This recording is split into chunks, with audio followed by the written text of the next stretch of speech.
Hello सबैजनालाई नमस्कार। आज हामी फेज रिलेसनसिप भनेर सोइल मेकानिक्सको टपिक पनि कभर गर्नेवाला छौँ। हाम्रो यो भिडियोको मेन मकसद अब्जेक्टिभ भनेको चाहिँ तपाईँहरूलाई चाहिँ फर्मुला बेस्ड कसरी नहुने भन्ने कुरा हो। फेज रिलेसनसिपमा जाँदैछौँ हामी। सोइल भनेको हामीलाई अभियसली थाहा 3 फेज सिस्टम हो भन्ने कुरा थाहा छ हैन। 3 फेज सिस्टम हो, यो फेज हुन्छ भनेर भन्दैन, एक्सप्लेन गर्ने हैन। के हुन्छ? सोइल हुन्छ, फिगर एकदम राम्रो फिगर छ है। वाटर हुन्छ, एयर हुन्छ।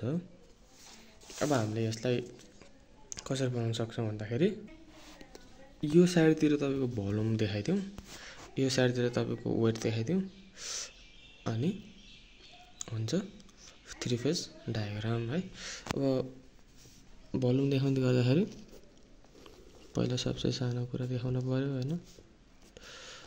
Volume of air, volume of water, volume of soil. अब हामीले यो volume of water, volume of air त गर्छौँ गर्न त, तर यसलाई धेरै जस्तो हामीले यो दुईटालाई भोल्युम अफ भोइड भनेर गर्छौँ। यो भोल्युम अफ सोइल भइहाल्यो हैन। अब टोटल गर्दाखेरि टोटल भोल्युम भन्छ है, भिटी पनि भन्छ, बी भन्दा भयो है। यो साइडतिर भोल्युमको साइड भयो, यो साइडतिर हाम्रो वेटको साइड हुन्छ, वेटको यसरी गर्नु पर्यो हैन। वेट अफ एयर जुन चाहिँ 0 मान्छौँ हामीले, weight of water, weight of के हो सोइल भन्छ है। अनि टोटललाई चाहिँ वेट भन्न सकिन्छ। यो हो 3 फेज सिस्टम। केही छैन। अब यस्तो गर्ने डिजाइन त सबैले जानिहाल्यो हुन्छ हैन। यो 3 फेज सिस्टम 3 फेज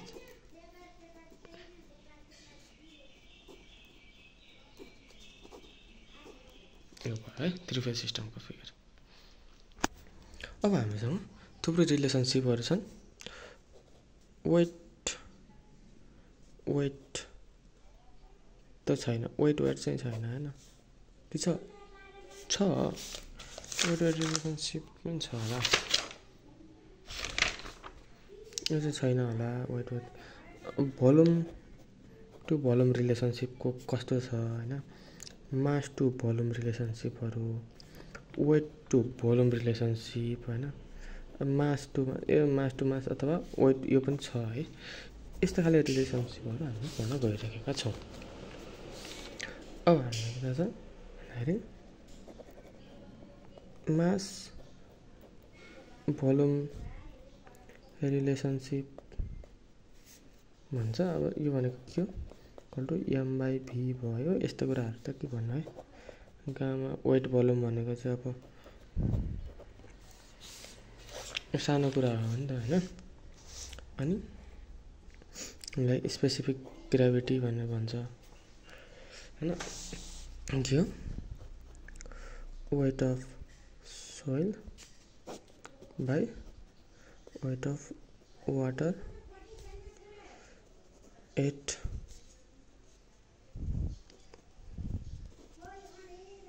4 डिग्री हो कि 27 डिग्री हो? यो कन्फ्युज छ, जे भयो नि यति हो है। अब यहाँ भोल्युमेट्रिक रिलेसनसिपहरू पनि छ है। भोल्युम रिलेसनसिप, त्यसलाई के भन्छ? भोइड रेसियो भन्छ सुरुमा। भोइड रेसियो भने के हो भन्नुहुन्छ भने volume of void by volume of soil है। अब पोरोसिटी रेसियो भने पोरोसिटी पनि भन्छ। अब अर्को टर्म छ पोरोसिटी, भोल्युम अफ हैन, void to volume of total volume है। यो सोइलसँगको रेसियो, यो टोटलसँगको रेसियो। यसलाई हामीले ई भन्छ, यसलाई हामीले इटा भन्छ। अब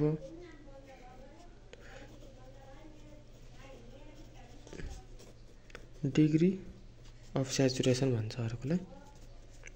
यसले डिनोट गरिन्छ volume of water by volume of fluid into 100% भन्छ है। सेचुरेसन भनेको के भनेर बुझिन्छ? भिजेको हो, भोइडमा टोटल भोइडमा वाटरको कति पर्सेन्टेज छ भन्ने कुरा हो है। यसरी भन्दा पनि बुझ्दा नि हुन्छ है। यति कुरा त बुझ्नु भयो हैन। अब हामी इन्टर रिलेसनसिप भन्ने पर्छ।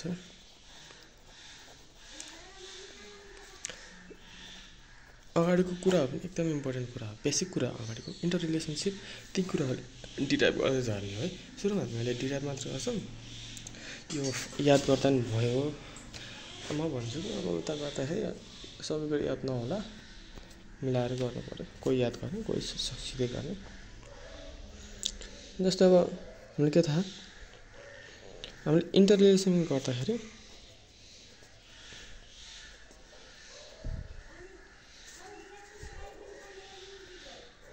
सोलिड भनेर गर्छ है।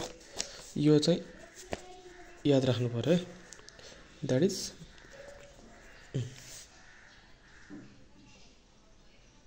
बुझ्नुभयो?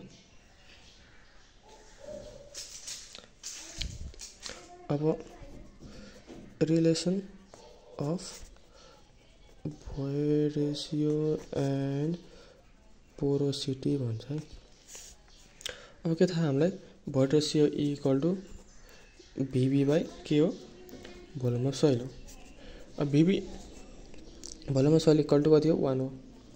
सो भिभी भयो। भोल्युम अफ void भनेकै के भएछ, पोरोसिटी भएछ। अब हामीले के थाहा, के अरे भोल्युम अफ void भनेकै यो के हो भने void ratio भएछ। अब पोरोसिटी भनेको के थाहा छ हामीलाई, भोल्युम अफ void त हो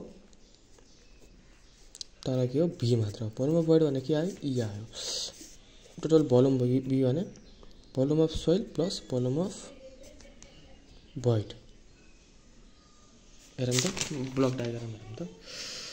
टोटल भोल्युम भनेको हो भिएस प्लस भिभी। ई भिएस भने कति हो, 1 माने है। ई कता माने, 1 माने है। 1 प्लस भिभी भने ई हो इक्वल टु इटा। यो कुरा चाहिँ याद गर्दा हुन्छ है, एकदम इम्पोर्टेन्ट कुरा। अब अर्को रिलेसन छ of void ratio, gravity, specific gravity र डिग्री अफ सेचुरेसन भन्छ है। इन्टिन्टा यदि न्युमेरिकलमा आयो भने केही डराउनु पर्दैन। अब जस्तै यसको रिलेसन गर्नु पऱ्यो भने यसलाई लिँदा हुन्छ degree of saturation. Degree of saturation भने के हो, volume of water to void, volume of void हैन। यति त सबैलाई volume of water volume of void होइन, ई आइहाल्यो। ईको कुरा आइहाल्यो। अब हामीलाई जी चाहियो। अब बिस्तारै बिस्तारै भइहाल्छ नि, भयो किन हतार गरेको। अब कहाँबाट चाहिँ भिडब्लुबाट ई आउने हो, volume of water. Volume of वाटरलाई कसरी गर्न सकिन्छ, मैले एउटा कुरा त्यो भने कि भनेन, वाटर कन्टेन्टको कुरा भनेन। वाटर कन्टेन्ट भनेको mass of soil by mass of water by mass of soil into 100%, अथवा weight of water by weight of soil into 100%। एउटै त हो नि होइन, जी काटिदिन्छ। वाटर कन्टेन्ट है, कन्टेन्ट। अब यहाँ त्यसकै कुरामा चाहिँ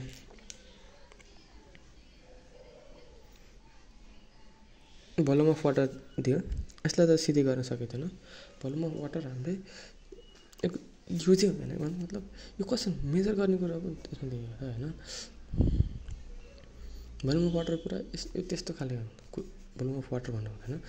यसलाई चाहिँ तपाईँको वेट अफ वाटर भनेपछि चाहिँ यो चाहिँ हो है। वेट अफ वाटर भनेको चाहिँ dry minus wet minus dry गरेपछि wet soil minus dry soil गरेपछि वाटर आउने हो हैन। भन्नु मतलब भोइड अफ वाटर बाई फेरि volume of water by e आयो। अब भोल्युम अफ वाटरको कुरा गर्दाखेरि भोल्युम अफ वाटर भनेको के हो? Mass of water by rho of water, जुन यो नन छ यो पनि अब कुरा त्यस्तै भयो, इन्टु ई, यसमा लगाउन खोजेको क्या मास अफ वाटर। हो मास अफ वाटर भनेको के हो अरे? तल लेखिहालेँ मैले। मास अफ वाटर भनेको के हो? यो एमएस यता मल्टिप्लाई गरेपछि त्यही होइन, into M mass of soil हो। यहाँसम्म ठिक छ? ठिक छ। अब मास अफ सोइललाई पनि थोरै अगाडि लैजाउँ। मास अफ सोइललाई चाहिँ थोरै अगाडि लैजाँदाखेरि यसलाई जी रो डब्लु हो भिएस बाई रो डब्लु ई, यो कसरी बुझ्यो? मास अफ सोइल भनेको के हो?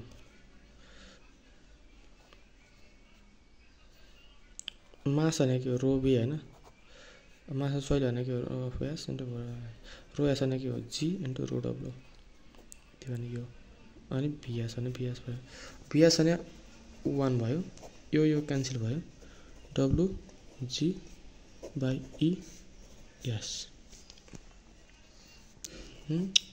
अझ यहाँनिर अझ वाटर कन्टेन्ट पनि राख्दा हुन्छ।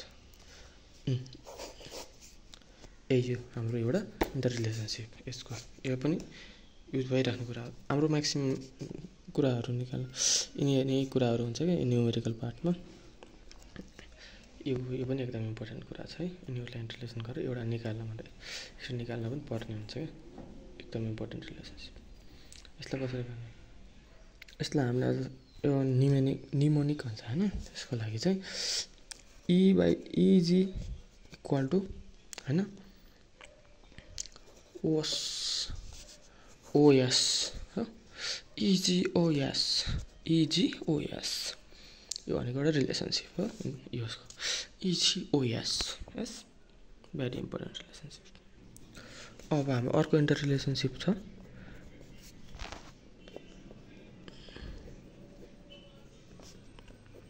Enter relationships of density and other parameter. जस्तै डेन्सिटीसँग भोइड रेसियोको कुराहरू जोड्नको लागि डेन्सिटी टोटल डेन्सिटीबाट जाउँ है। यसको लागि चाहिँ यो बुझिराख्नु एम बाई बी, यो टोटल डेन्सिटी है। मास अफ के भन्छ? मास of soil plus mass of water volume of void plus volume of soil हो। यति त याद छ होला। अब यो त यो 1 प्लस ई भनेर कुरै गर्नु पऱ्यो, 1 प्लस ई है। अब mass of soil plus mass of water हो। Mass of soil plus mass of water भनेको के हो? Water content into mass of soil. यो त सबैलाई थाहा, water content into mass of water by mass of soil into 100%। यसबाट यहाँ आएको है कुरा है। अब यो इजी कुरा हो। MS 1 plus water content 1 plus e, बिस्तारै बिस्तारै भइहाल्छ नि, भयो किन हतार गरेको। अब मास अफ सोइललाई पनि मास अफ वान नराख्ने, अरू कसरी राख्न सकिन्छ? मासलाई अघि गरेको थिएँ मैले, जी रो अफ वाटर। अब भिएस त के राखेँ? भिएस कति लेख्नु, त्यो लेख्दै मैले डब्लु, यो 1 भइहाल्यो, G rho of water 1 plus डब्लु 1 प्लस ई टोटल है, टोटल डेन्सिटी यो पनि भयो। अब टोटल डेन्सिटीलाई चाहिँ हामीले सेचुरेसनको टर्ममा लग्यो भने, डिग्री अफ सेचुरेसनको टर्ममा लग्यो भने चाहिँ त्यसलाई चाहिँ कति % सेचुरेसन छ त्यो अनुसार रो ड्राई डेन्सिटी पनि निकाल्न सकिन्छ। यास इक्वल टु 0 राखेर। भन्नु मतलब यतातिर यास चाहियो भन्नु वाटर कन्टेन्ट नभएर यास राख्नु पऱ्यो। हामीले के थाहा छ फर्मुला? यहाँनिरको formula EG equal to OS हो। ओ भनेको त्यो ओ भने डब्लु होइन, एस ई बाई जी हो, जी रो डब्लु, जिएस त्यही S e by G 1 plus e त्यही है। जी यता आयो, जी क्यान्सल भयो, rho water G plus Se total density भने यति भयो हो। बुझिराख्नु भएको छ, सजिलो छ है। अब यसमा रो ड्राई डेन्सिटी निकाल्नु पऱ्यो भने के हो, ड्राई भन्दा बित्तिकै मिन्स स्याचुरेसन भनेको कति हुन्छ, एस इक्वल टु 0 हुन्छ कि, अथवा वाटर कन्टेन्ट 0 हुन्थ्यो, यहीँ गर्दा नि हुन्थ्यो, सरी यहीँ गर्दा नि हुन्थ्यो, जे भयो नि यो पनि एउटा भयो, saturation equal to 0।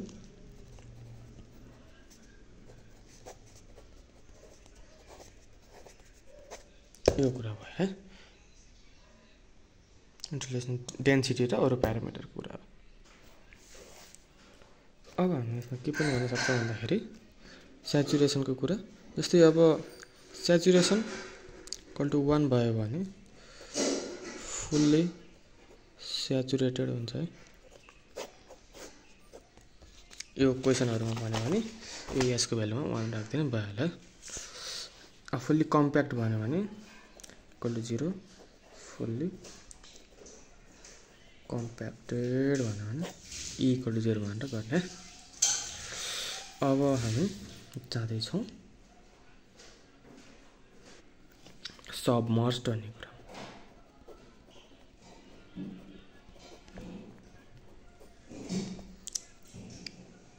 Submerged soil भनेको चाहिँ